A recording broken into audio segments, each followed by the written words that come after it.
Alice Little of Oxford, England. Not very many people know of her, right? She was the true child behind Alice's adventures in Wonderland, you see.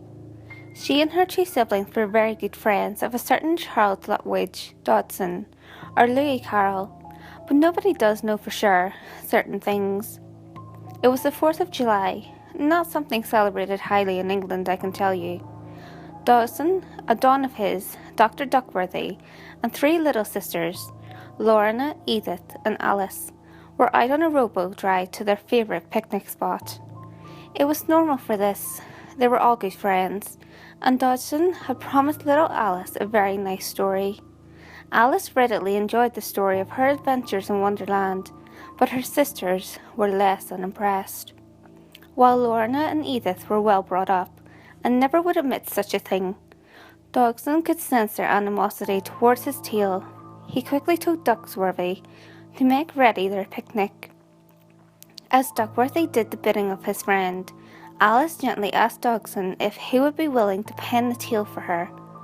Loving Alice's sweet innocence immensely, the Reverend agreed to do so for her. However, Dodson overheard the sisters Edith and Lorna conversing about how hard and boring the tale had been to them. "Only ever Alice," they said resolutely. "We love our sister dearly, but it is always ever about her."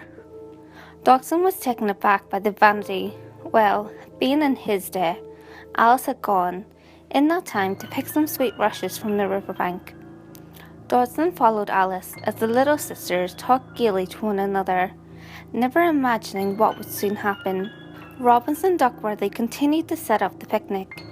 Alice turned to see Dodson come towards her, slowly, with a grim look on his face.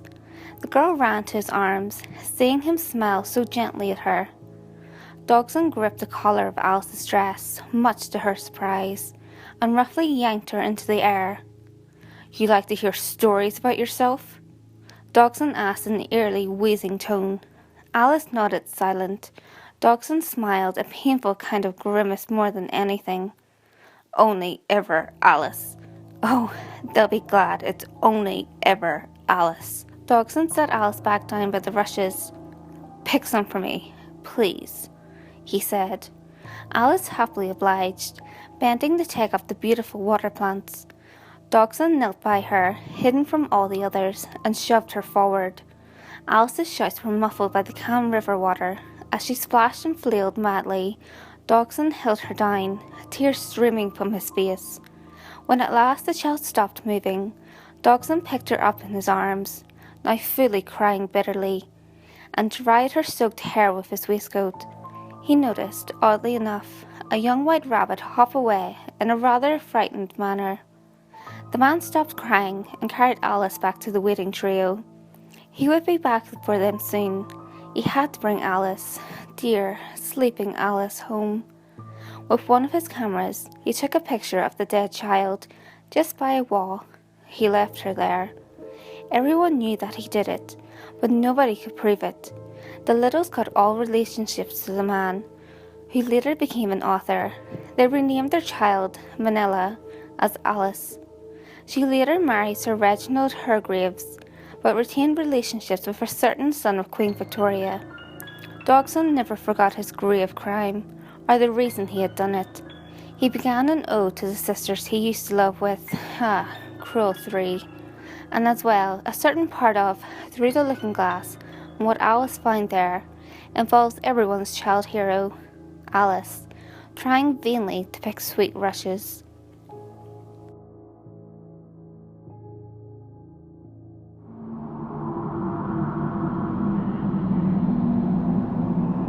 Hey guys, if you enjoyed this video, give it a thumbs up and share it with your friends. You can also leave a comment below. All feedback, good or otherwise, is always appreciated. If you have any creepy stories of your own, or of any topics that you would like me to cover, feel free to send them in via any of my social media. You can find all links to my social media in the description below. Until next time guys, make sure you lock your doors, stay safe, and I'll see you next video.